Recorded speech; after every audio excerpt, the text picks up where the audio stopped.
Hablar de COVID quizás ya para todos sonaría un poco trillado en comentar de dónde viene, ¿no? Pero si quisiéramos hacer una analogía, es a finales del 2019, en diciembre, cuando en la ciudad de Wuhan, en China, esta ciudad se convierte como epicentro de lo que en principio fue un brote de neumonía de etiología conocida, ¿sí?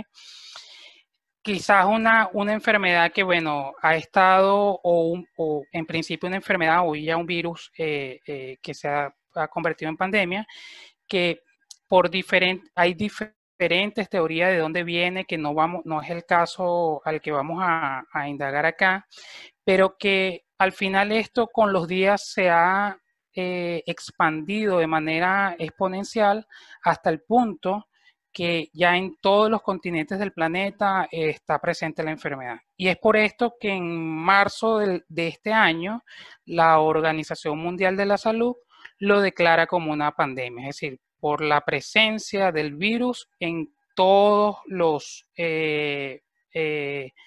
continentes del mundo, ¿sí? Ahora bien, este virus ya hoy en día lleva más de 10 millones de infectados, y lo difícil de esto es que las cifras siguen aumentando. Y bueno, ya sabemos que hay acciones que la Organización Mundial de la Salud ha emprendido y que ya están trilladas, pero que todos los días nosotros debemos seguirlas reforzando, que son las tres condiciones básicas para detener el virus, ¿no? Que es el lavado de manos, el uso del tapaboca y el distanciamiento social como medidas básicas. Ahora, una vez que se declara la pandemia, a nivel de las industrias nos comenzamos a preguntar en qué debemos hacer contra este virus. La organización para la cual yo presto servicios es una organización que tiene presencia en más de 180 países.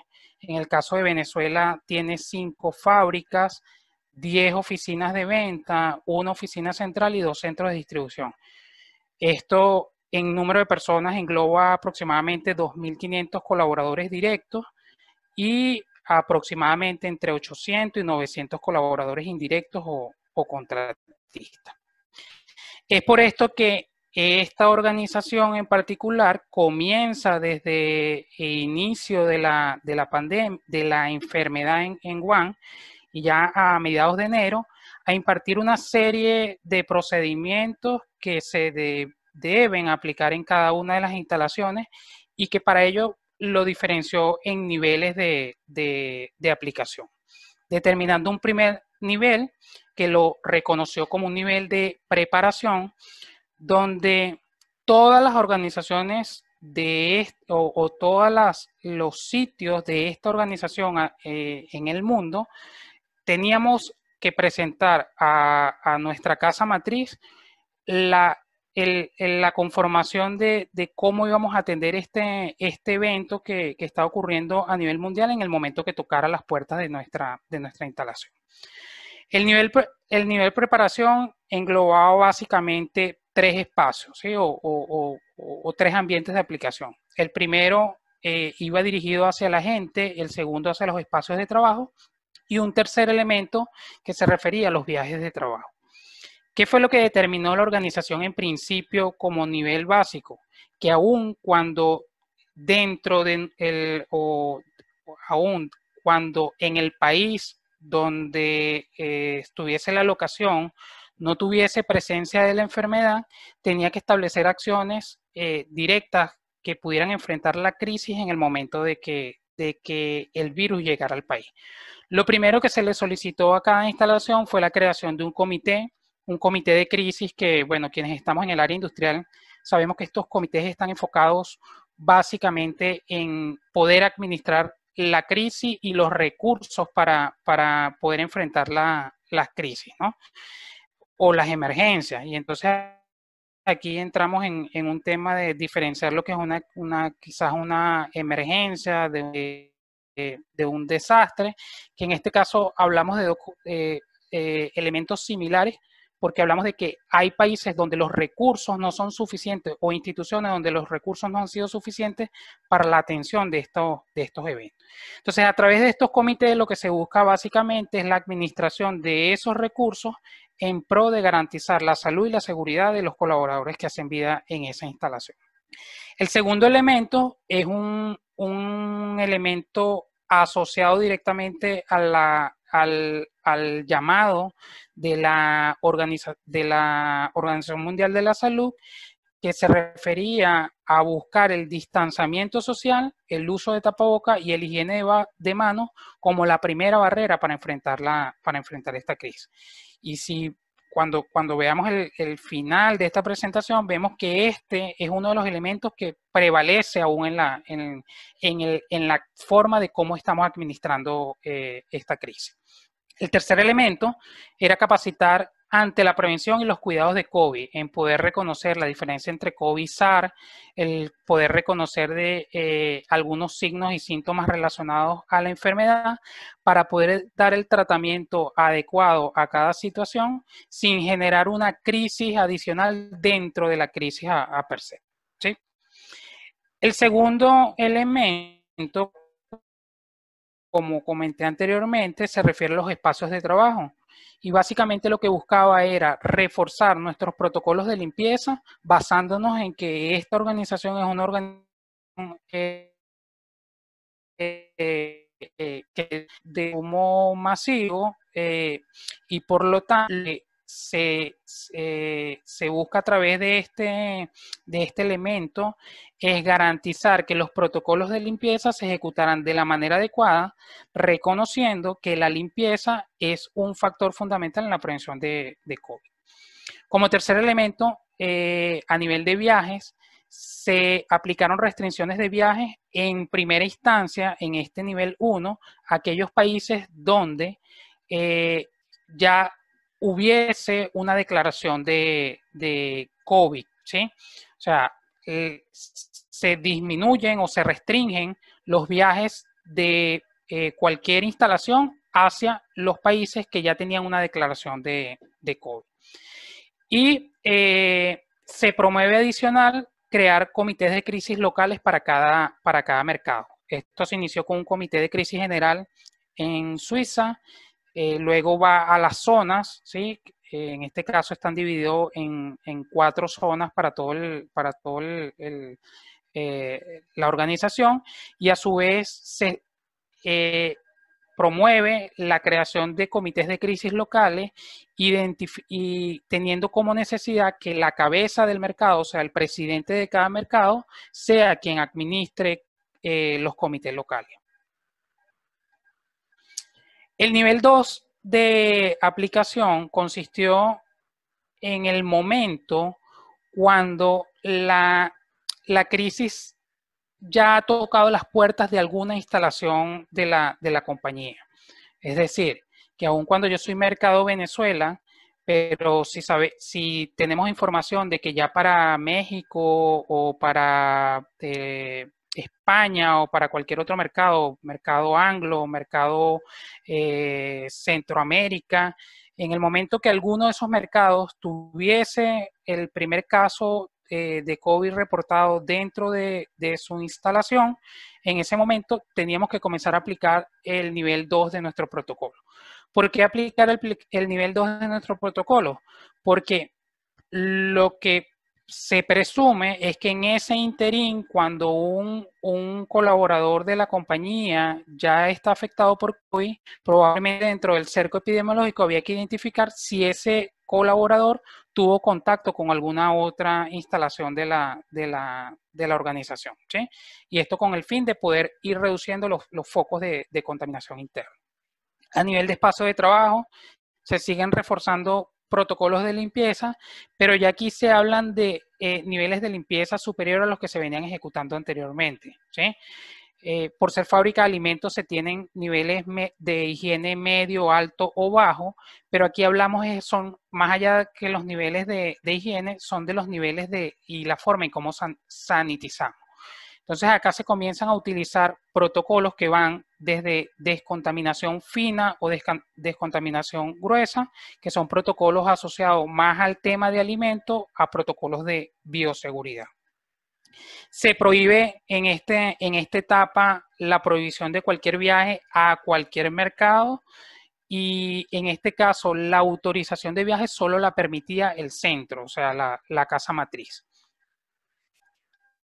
La tercera etapa es una etapa donde lo primero que se tiene que considerar es que cuando el gobierno local lo ha declarado como una emergencia o una emergencia de salud pública, en ese momento el mercado tiene que comenzar a aplicar el nivel 3, donde es un nivel más estricto que se debe sujetar a las regulaciones locales, considerando que esto es una organización que es respetuosa a la legislación local, y siempre va a prevalecer el criterio más estricto. O sea, si nosotros tenemos un procedimiento, pero ese procedimiento es más débil que lo que exige la autoridad local, nosotros siempre vamos a ir cumpliendo en este caso, con lo que establece la autoridad local. ¿Cuál fue la experiencia de nosotros acá? Que las exigencias que teníamos a nivel local, a nivel de gobierno, no excedían los protocolos de aplicación que ya nosotros estábamos realizando dentro de la compañía. Protocolos básicos que van sobre la gente, sobre las instalaciones y sobre los procesos. Una vez declarada la emergencia, se activan protocolos más estrictos de prevención, y se comienzan a hacer controles de ingreso a las instalaciones.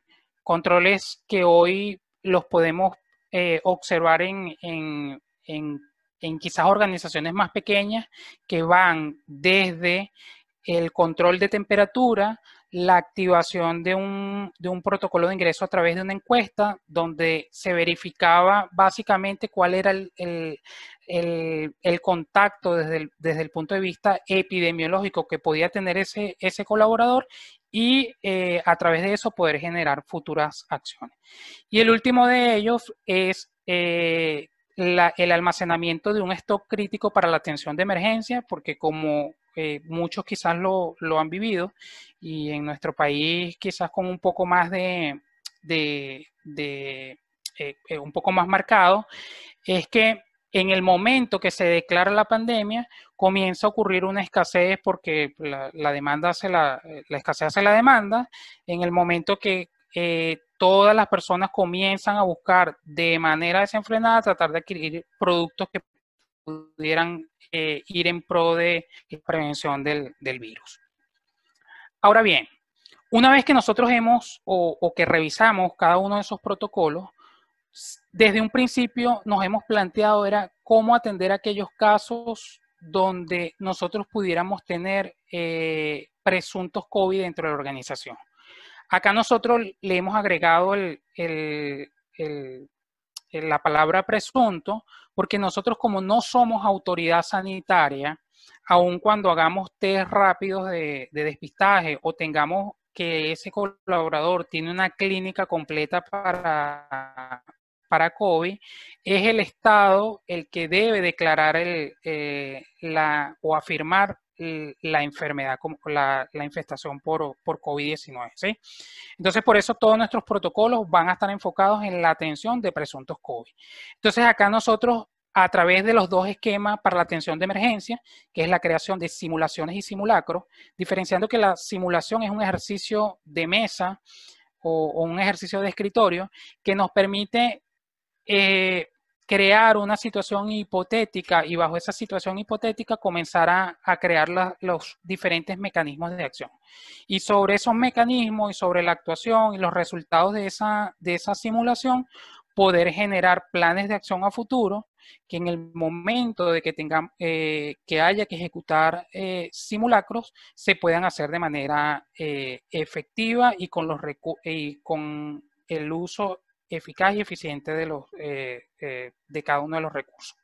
Ahora, nosotros nos planteamos inicialmente el tener casos de presunto, pero esos casos teníamos que hacer una diferenciación. La primera era de aquellos casos que pudieron haber sido identificados durante el trayecto, o sea, cuando un colaborador se traslada desde su hogar, desde su residencia hacia el centro de trabajo, cómo tratar ese caso, y los casos que quizás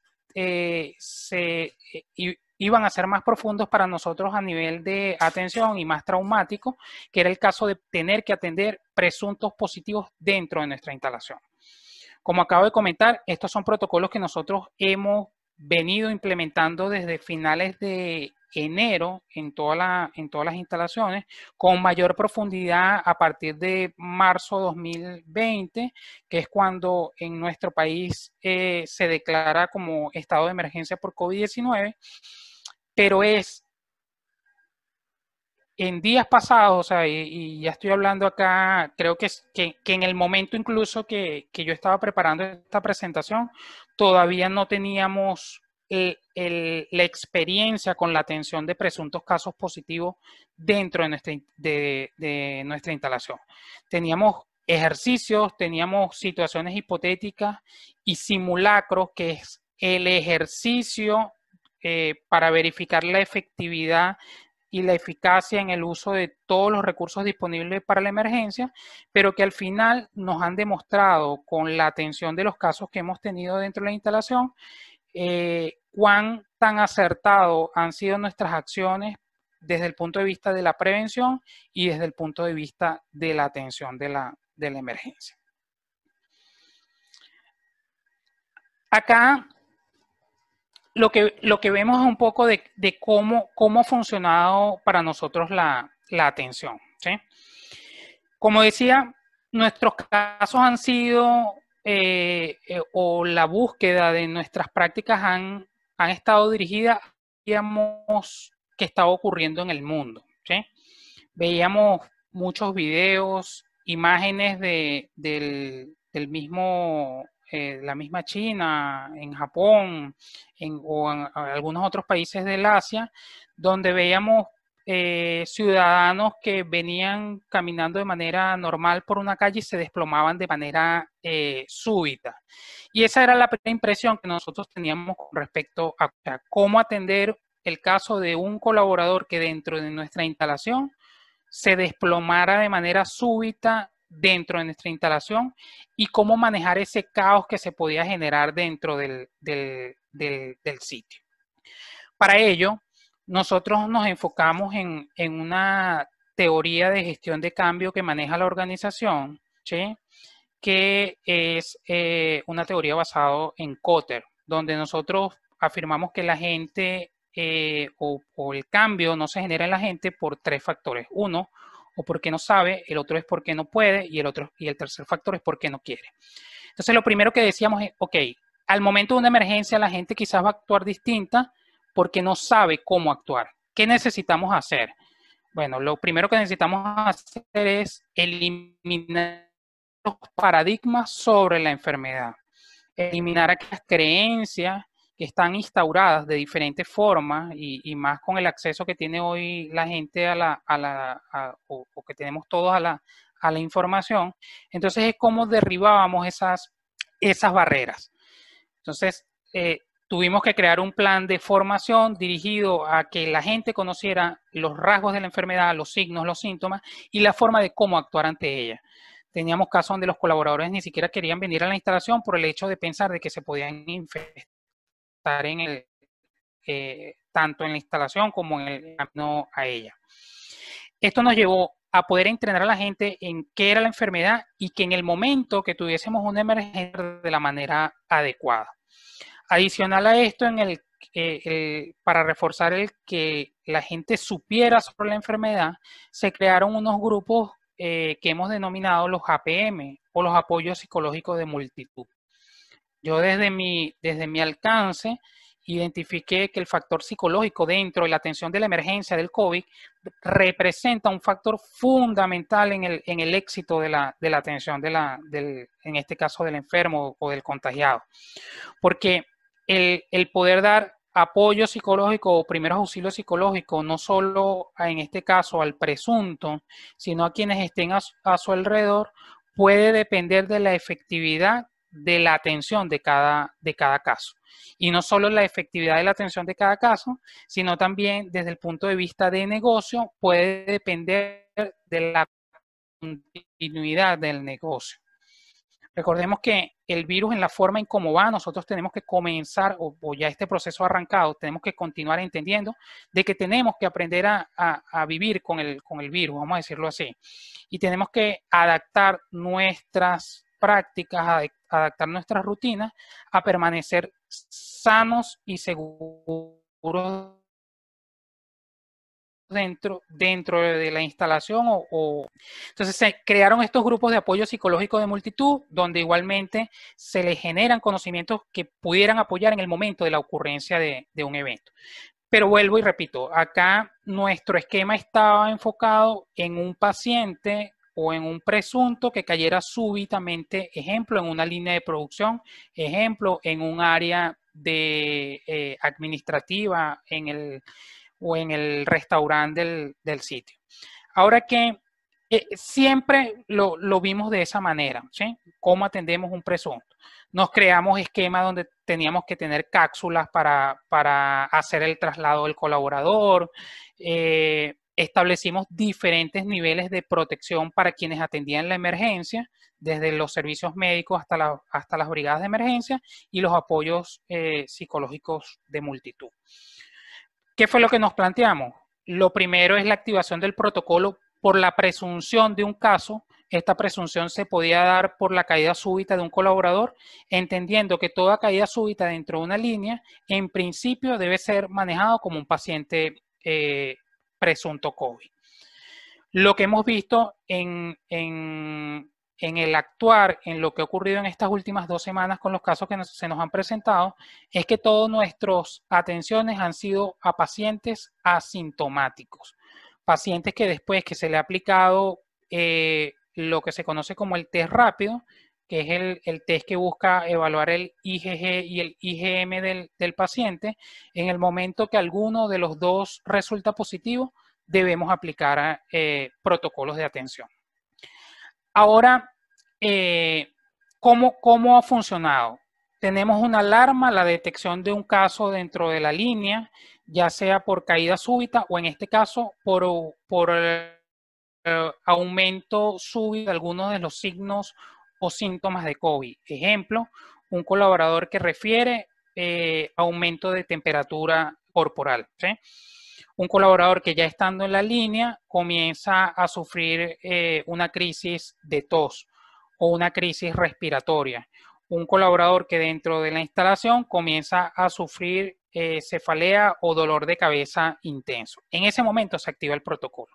Como he comentado, todo caso que englobe por lo menos uno de los síntomas o signos asociados a COVID, recordando que los signos es lo que es visible, palpable y medible, es decir, pulso, respiración, temperatura, dilatación pupilar, entre los signos básicos de vida, o en el caso de los síntomas, que son aquellos elementos que el paciente refiere que comienza a sentir, como es el caso de que siente un dolor de cabeza, siente dificultad para respirar. O en el caso de la respiración, que también puede convertirse en un síntoma cuando hacemos una medición por lo menos con un... Ahora bien, una vez que detectamos ese caso, se activa el protocolo, se activa servicio médico, se activa brigada de emergencia y el líder del área. Lo primero que se hace es la colocación de un nivel de protección para quienes enfrentan la atención y para ellos se requiere la utilización de niveles de protección tipo C para atención como protocolo de bioseguridad, es decir, la utilización de bragas tipo Tyvek o trajes tipo C, la utilización de guantes de nitrilo o neopreno, la utilización de respiradores N95, que no es el requisito que nos exige la legislación para transitar, que simplemente nos exige que sea un tapaboca. Para el caso de la atención, nosotros hemos, y es de acuerdo a lo que ha establecido la Organización Mundial de la Salud, recomendado que para estos protocolos se utilice el N95 como primera línea de acción. ¿Sí?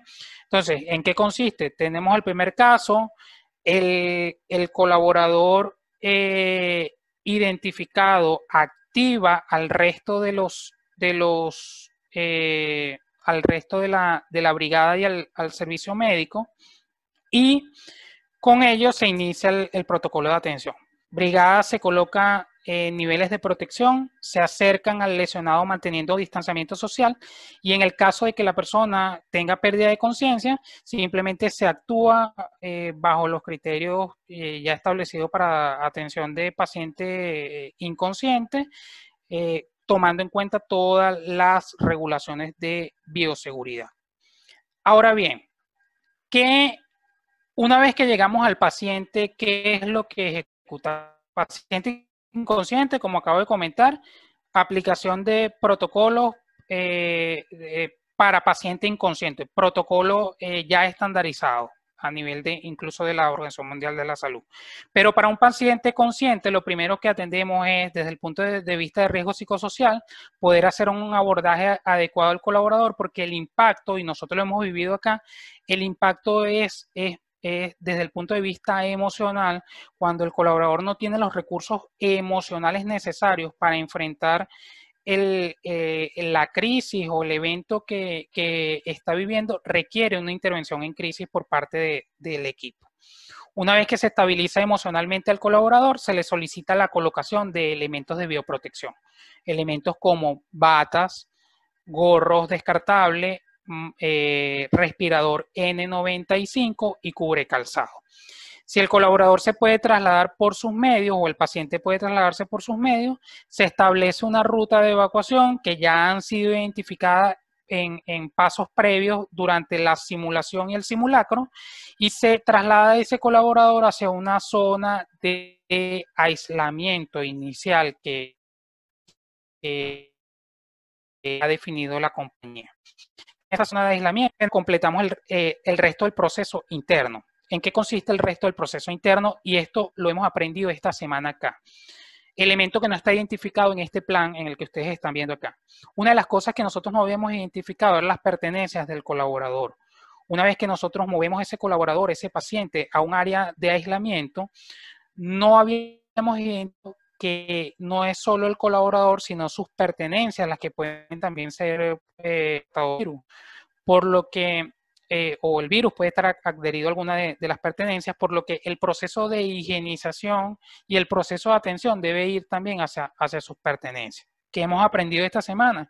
Que una vez que tenemos ese colaborador en zona de aislamiento, se procede como un protocolo alterno a identificar si ese colaborador tiene un casillero, un locker donde coloca sus elementos personales como vestimenta, identificaciones o cualquier otro, y una vez que se identifica el sitio, se procede con todas las regulaciones de bioseguridad, o sea, la persona que va igualmente va con todas las protecciones, a retirar y almacenar todo este material en bolsas plásticas que deben ser entregadas, selladas al presunto, para que el mismo presunto la retire de la instalación. Y alterno a esto, se inicia un proceso de descontaminación no solo del casillero o del puesto de trabajo de ese colaborador, sino de sus alrededores. Una vez que tenemos el paciente allí, mantenemos se debe velar por la garantía de que los signos vitales se mantengan de manera normal. Se monitorea pulso, no monitoreamos respiración directa, sino que lo hacemos a través de un saturador de oxígeno. Entonces, monitoreamos saturación de oxígeno, porque no lo hacemos de manera directa como lo hiciéramos en un paciente cualquiera, porque sabemos que el vehículo o el medio de propagación del virus es a través de la saliva, ¿sí?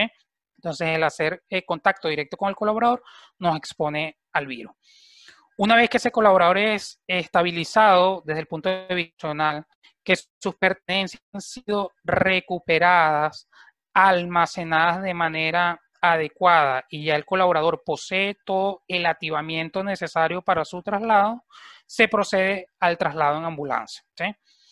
Traslado en ambulancia que lo valga la redundancia, lo traslada hacia un centro que en nuestro país se conocen como centros centinelas o los centros de atención para pacientes con presunto COVID, para la aplicación de la respectiva prueba.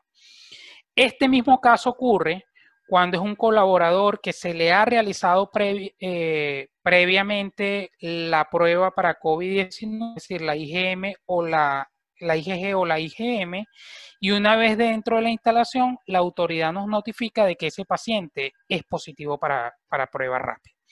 En ese momento se activa el protocolo tal cual como lo he venido comentando.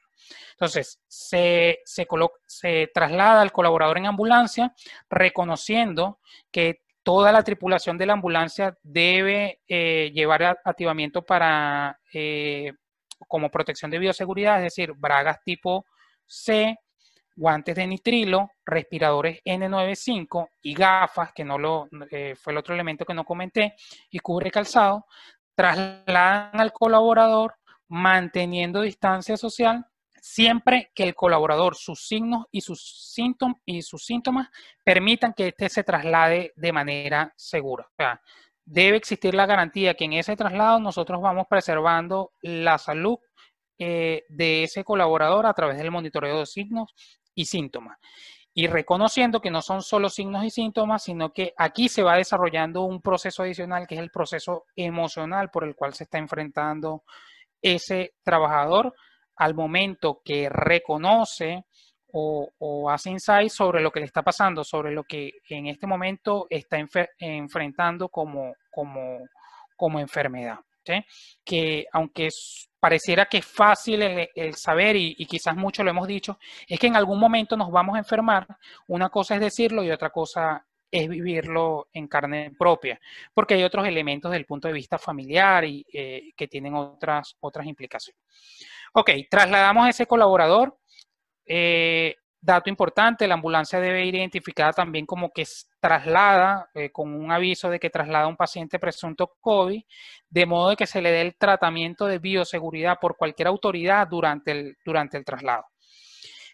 Se entrega ese colaborador a una institución, en este caso pública, para que el Estado haga el resto del monitoreo epidemiológico para ese colaborador. Internamente, ¿qué hacemos nosotros? Una vez que ese colaborador, y esto es casi que paralelo, es trasladado, identificamos quiénes han sido sus grupos de contacto, reforzamos prácticas básicas como lavado de manos, uso de tapaboca y el distanciamiento social, y quienes sabemos que han tenido, por las características del puesto de trabajo o incluso características del traslado, quienes han compartido transporte juntos o alguna actividad muy cercana, esos colaboradores se establecen como cerco epidemiológico.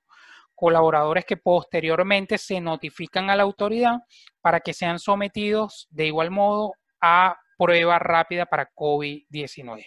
Y aquí inicia nuevamente el ciclo. Entonces, esto nos ha permitido a nosotros dar atención de manera segura, pero que adicional a la atención al lesionado, hay otros elementos que comprenden la atención de emergencia y desde el punto de bioseguridad. O sea, no solo debemos proteger al colaborador de que no contagie, sino tenemos que entender que el virus puede estar presente ya dentro de la instalación, aun cuando sea un presunto.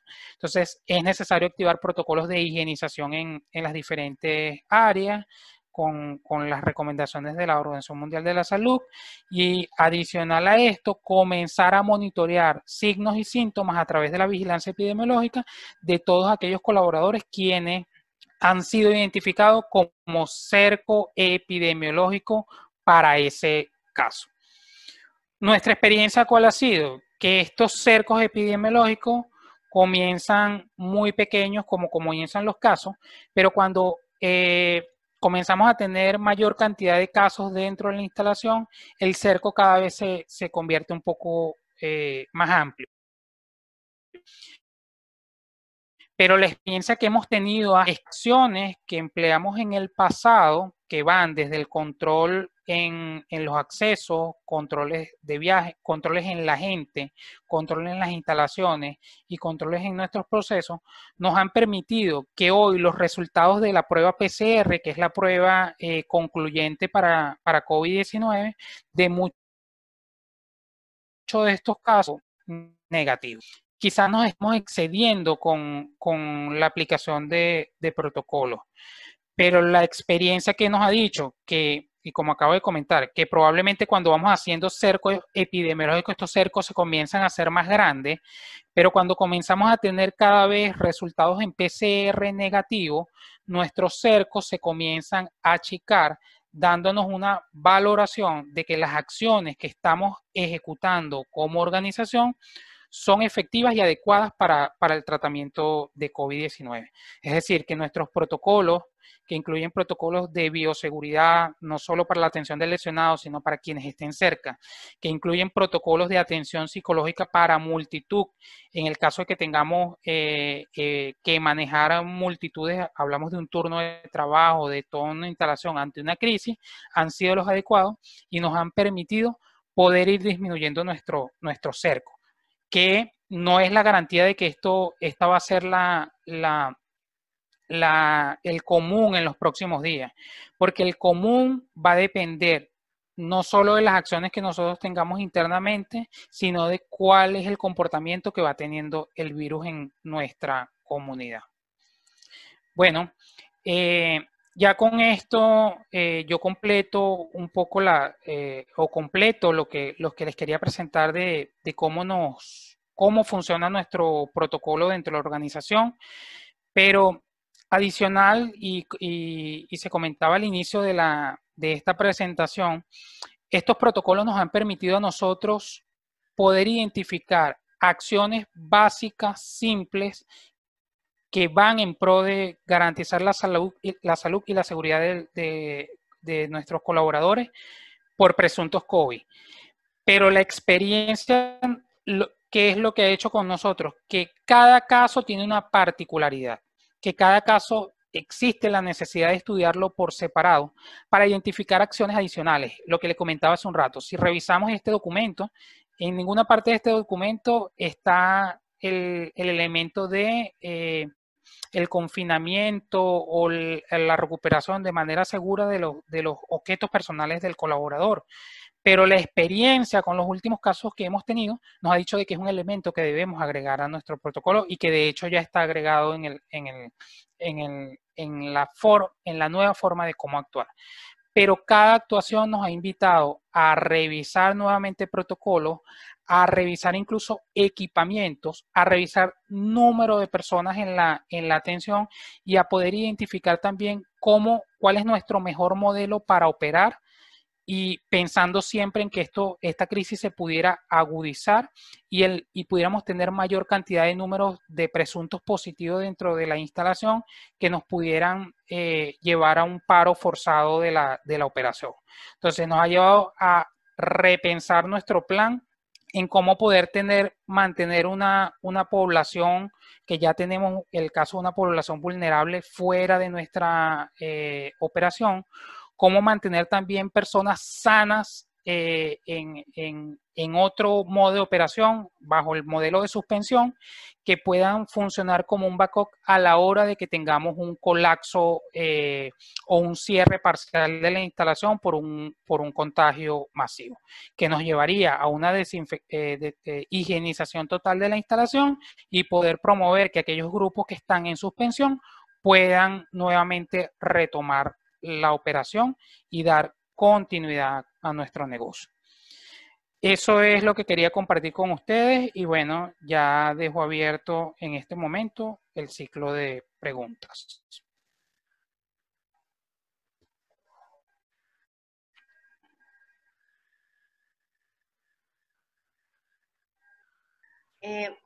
Buenos días. Jesús, qué información tan importante nos has compartido. Te agradecemos, ¿verdad?, que hablaras desde la experiencia.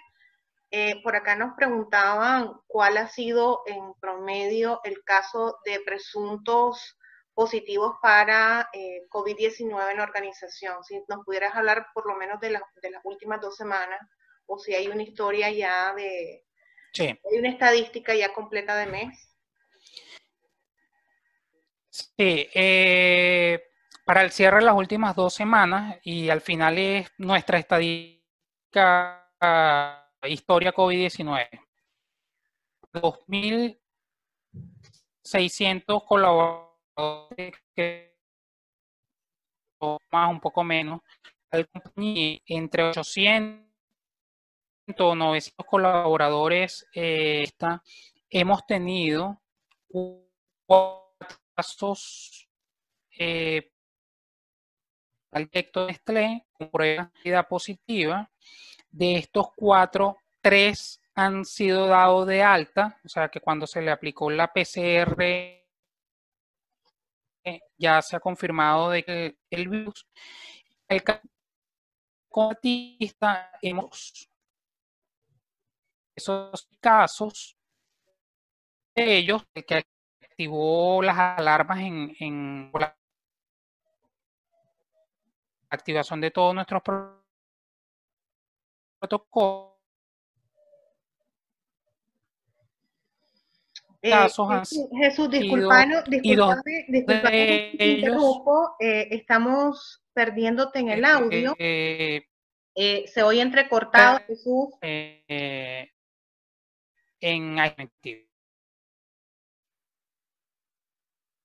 Jesús, discúlpanos que el audio te perdimos por un momento, está intermitente. Por favor, si nos disculpas porque realmente se entrecortó, por favor me confirman a través del chat si me están escuchando claramente. Me responden, por favor. Se cortó un poco, repito. Han sido 10 casos. Ah, perfecto. Escuchamos, Jesús.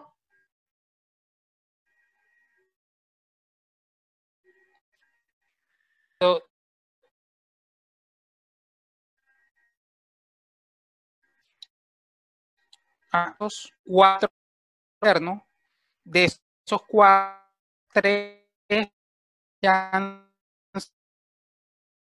sido dados de negativo, o sea, no tienen el virus. Uno de ellos todavía se confirmó para contratistas. 3 han sido por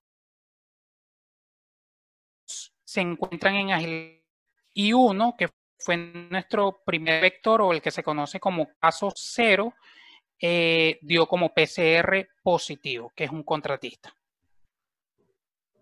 Ok.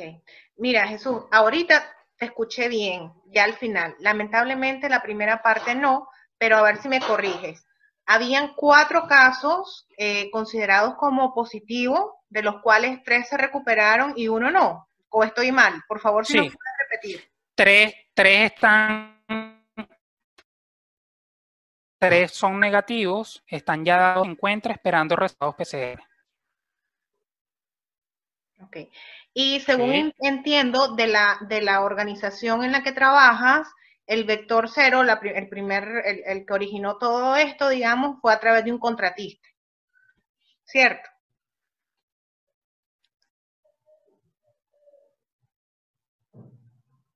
Es posible.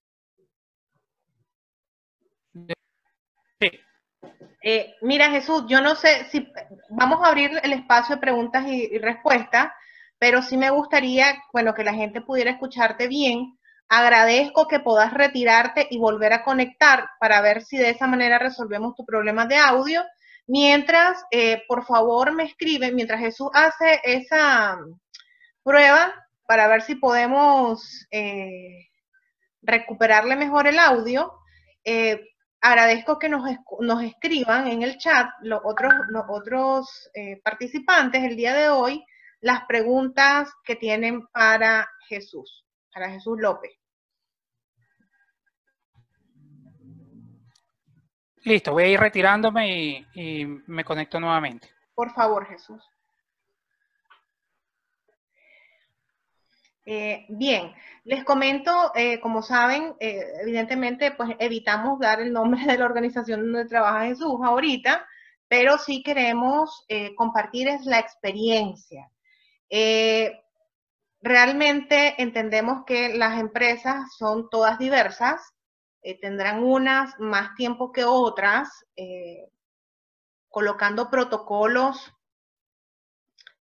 protocolos de ingreso, protocolos de transporte. En las industrias de alimentos no es nuevo los protocolos de higiene al ingreso de las plantas, por ejemplo.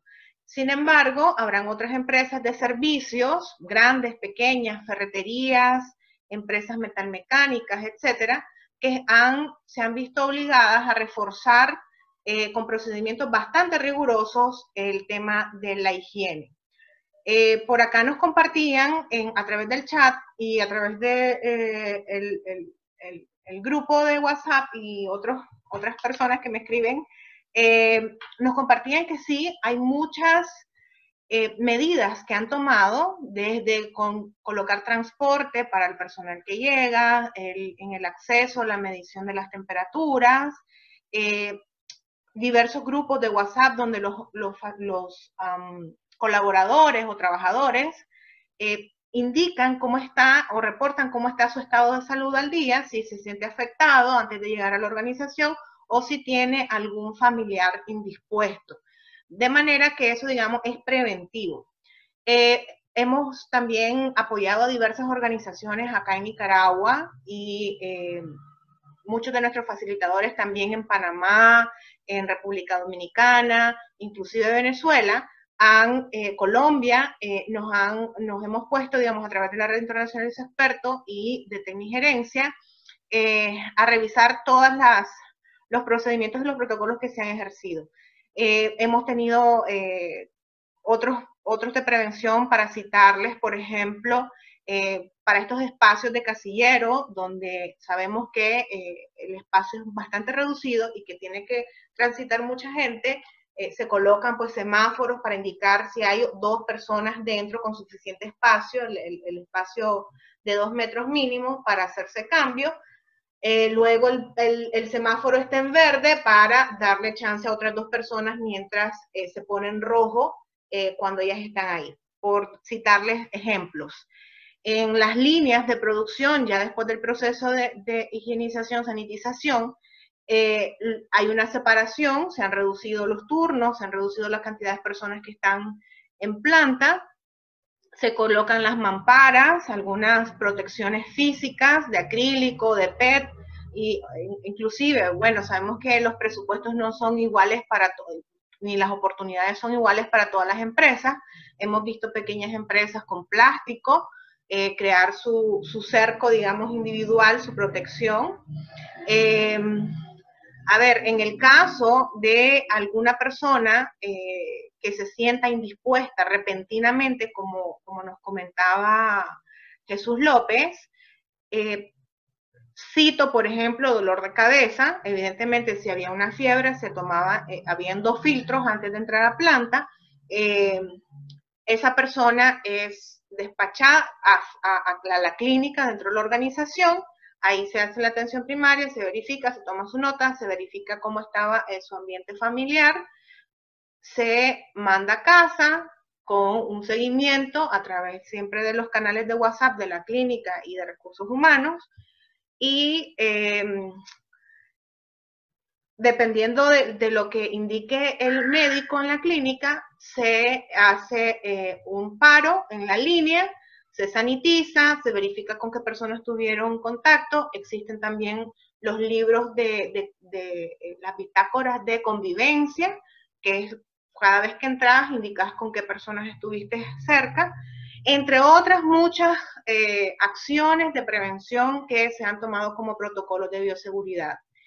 La idea del programa de hoy no era hablar de esto, de solamente los protocolos de prevención, puesto que ya a 6 meses, que se cumplían este último día de junio, a 6 meses de convivir con esta pandemia del coronavirus, ya habremos escuchado mucha información de los protocolos de bioseguridad, ya habrán instalado algunos en sus organizaciones, pero muy poco se sabe o muy poco se comparte de la implementación y de los casos que se están suscitando en este momento. Entonces, para nosotros era muy importante poder compartir con ustedes qué se hace cuando ya tenés un caso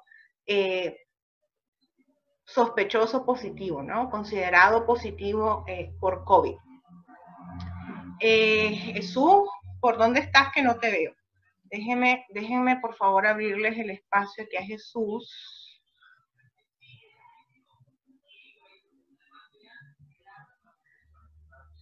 Voy leyendo sus preguntas en el chat. Hola, Jesús, ya estás por aquí. Probamos tu audio. Si gustas, no transmitas video para que tu señal no baje, tu calidad de internet no baje. Te escuchamos a vos y vamos a leer por acá a los participantes. Permítame. Voy a leer los últimos, serán los primeros en este caso, porque los tengo acá más cerca del chat. Nos pregunta por acá, a ver, déjame ver.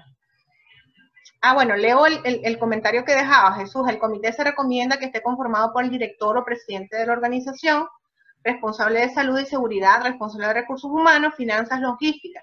Y de stock crítico, el mínimo de equipo disponible para la atención de casos. Eso depende de la morbilidad y en principio es bajo, y el principio es bajo presunción de posibles casos.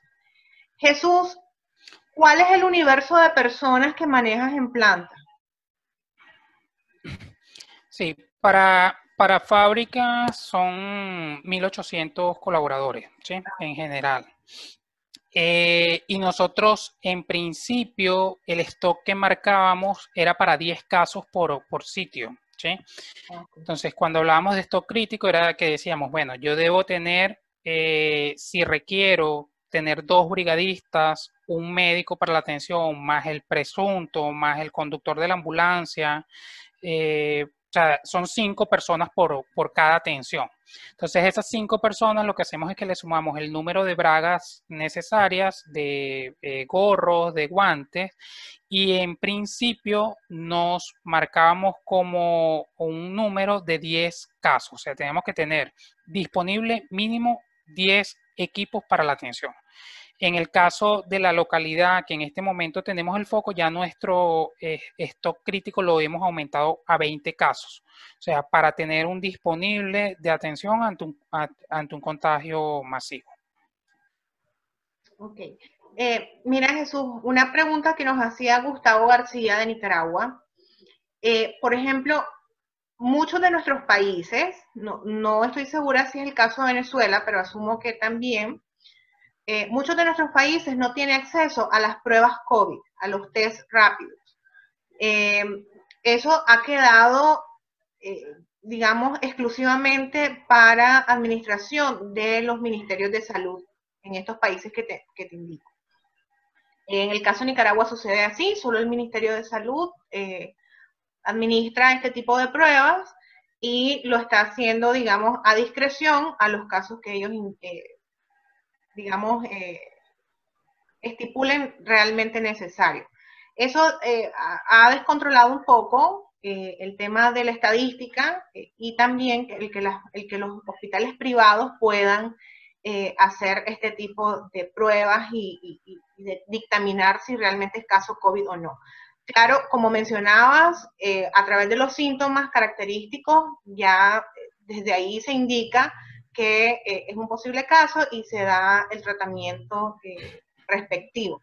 Sin embargo, por acá Gustavo nos pregunta, para estos países, ¿no? Que no tienen, que tenemos una limitante en el tema de las pruebas, él menciona que en su organización han optado por los casos sospechosos a hacer homograma y proteína C reactiva. Pregunta si existe alguna prueba complementaria que los ayude a tomar medidas. Perdón, son los hemogramas. Sí. Bueno, Gustavo, lo primero que te puedo decir es que yo conformo también uno de esos países donde la prueba para COVID-19 es única y exclusiva para la autoridad, ¿no?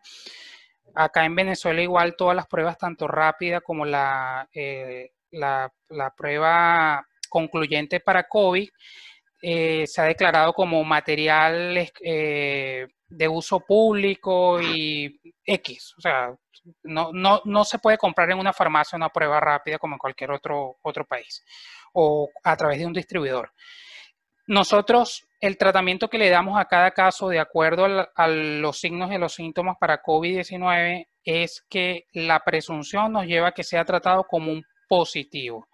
Y nuestro actuar es entregarlo a la autoridad sanitaria para que la autoridad ejecute el resto del protocolo. En cuanto a las pruebas, no soy médico, yo soy psicólogo industrial.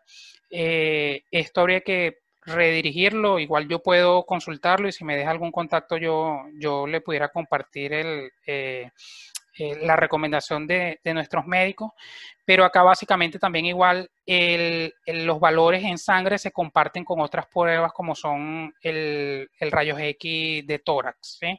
Que es otro de los elementos que pueden ayudar a dar un concluyente para COVID-19.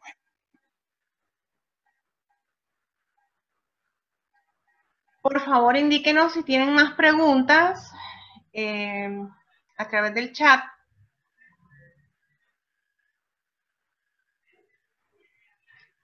Nos comparten más preguntas, por favor, a través del chat.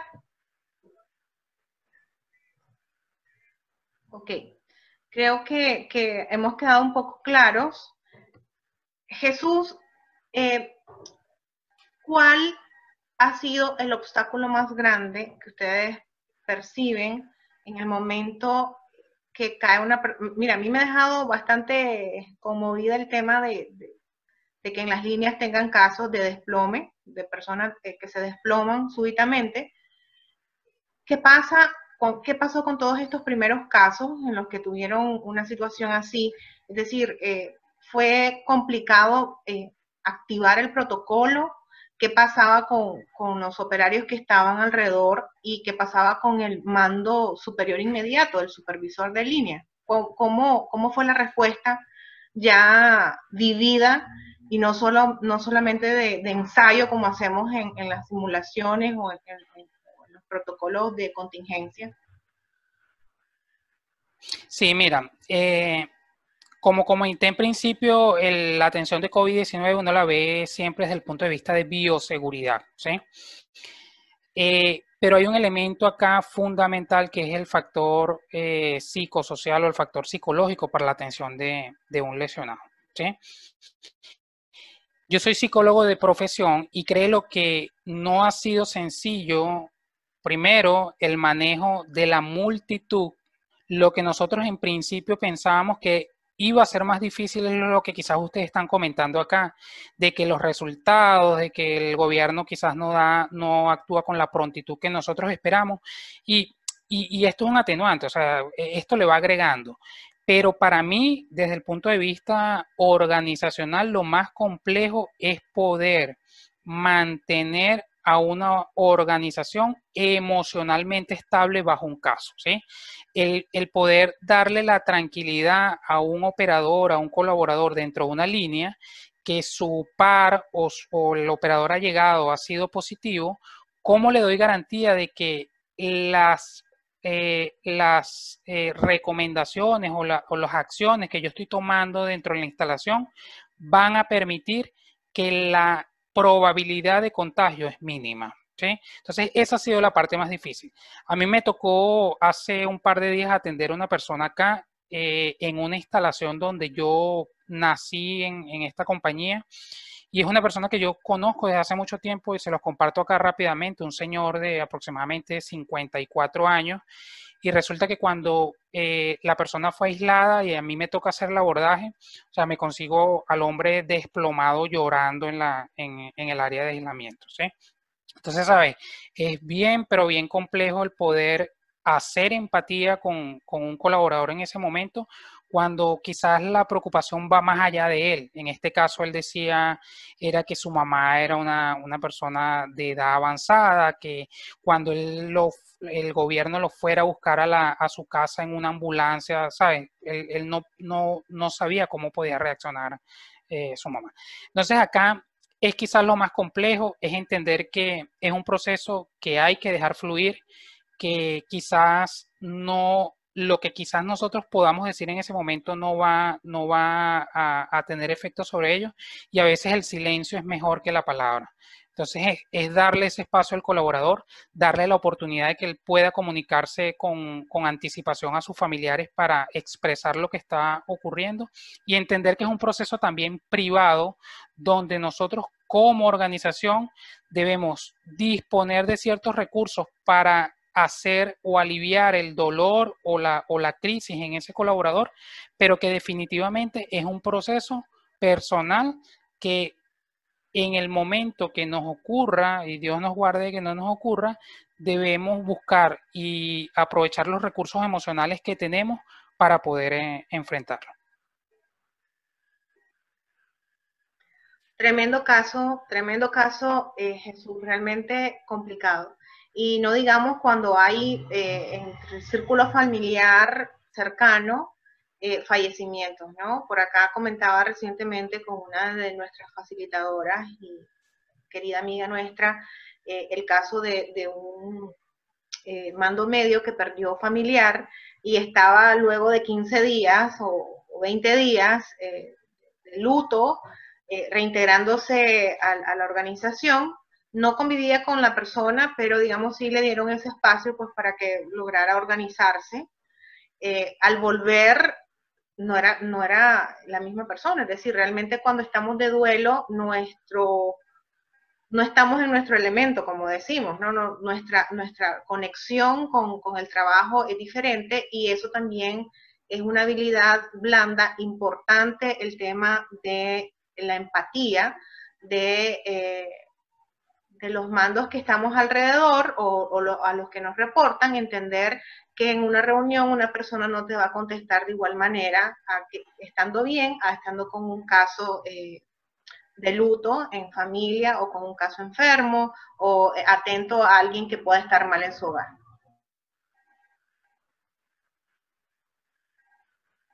Así es.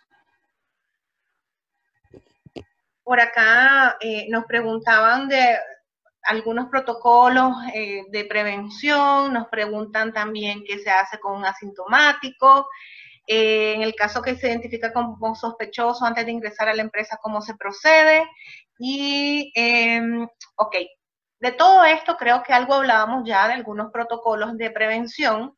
Hablamos toma de temperatura, el tema de la delimitación de los accesos, las barreras, entre otros. Creo que, Jesús, el que me queda a mí un poco, tal vez si nos compartís, por favor, con el tema de los contratistas o visitantes que no se puedan interrumpir el acceso. Muchas de las organizaciones para las cuales apoyamos a través de las asesorías, uno de los protocolos es que se restringe la visita de vendedores, proveedores, digamos, no críticos para la operación. Visitante. ¿Verdad? O visitantes, exactamente. Entonces se prohíben ese tipo de visitas, todo se maneja de manera online. O entrega de documentos, los que no puedan enviarse electrónico, como son facturas, digamos, entrega en portería con sobre, ¿no?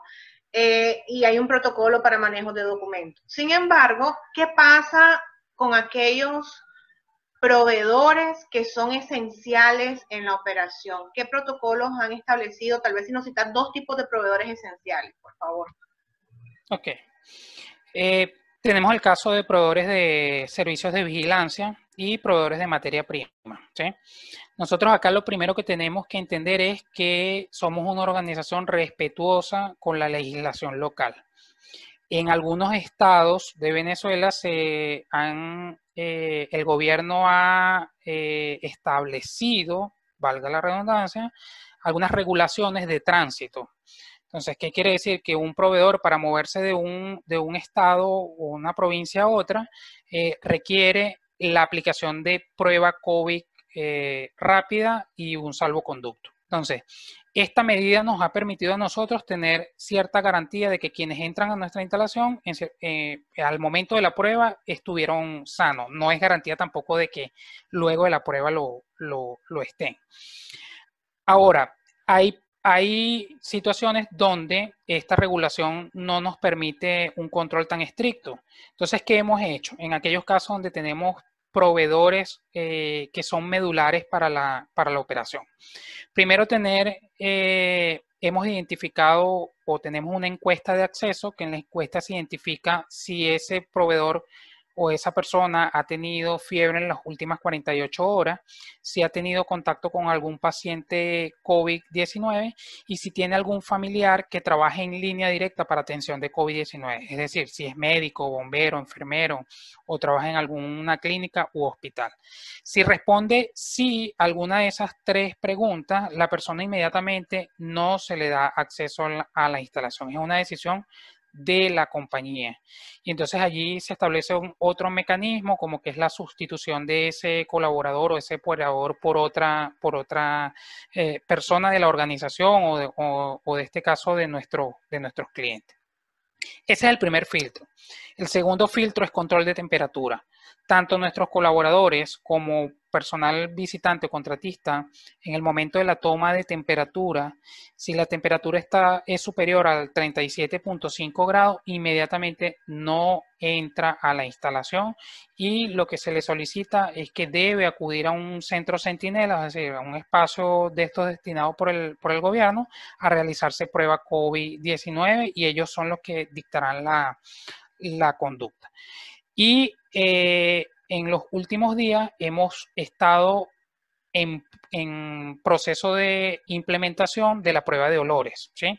Que es una prueba subjetiva que lo que busca es, aun cuando los estudios arrojan que solo el 10% de pacientes con COVID tienen pérdida del olfato y reconociendo que hay patologías preexistentes en colaboradores como desviaciones en tabiques nasales, dificultad respiratoria o cualquier otra que puedan tener o puedan no hacer tan efectivo esto, estamos aplicando también test de olor, que es la aplicación de una solución de ácido acético, o sea, de vinagre y de agua en hisopos por separado, sin identificar cuál es cuál. Se le invita al colaborador que huela por separado ambos hisopos y si logra identificar, en este caso el ácido acético del agua, es un presuntivo de que esa persona no es portadora de la enfermedad. Entonces esto también nos ha ayudado como un método, no es sustitutivo, pero es un método alterno que nos promueve poder identificar algunos valores que en este caso el COVID-19 inhibe, como es el sentido del olfato. Mi mensaje corto es, recuerden, lavarse las manos, usar tapaboca y mantener distanciamiento social. Eso es lo único que nos puede salvar en este momento, y Diosito. Así que bueno, gracias y feliz tarde a todos. Gracias.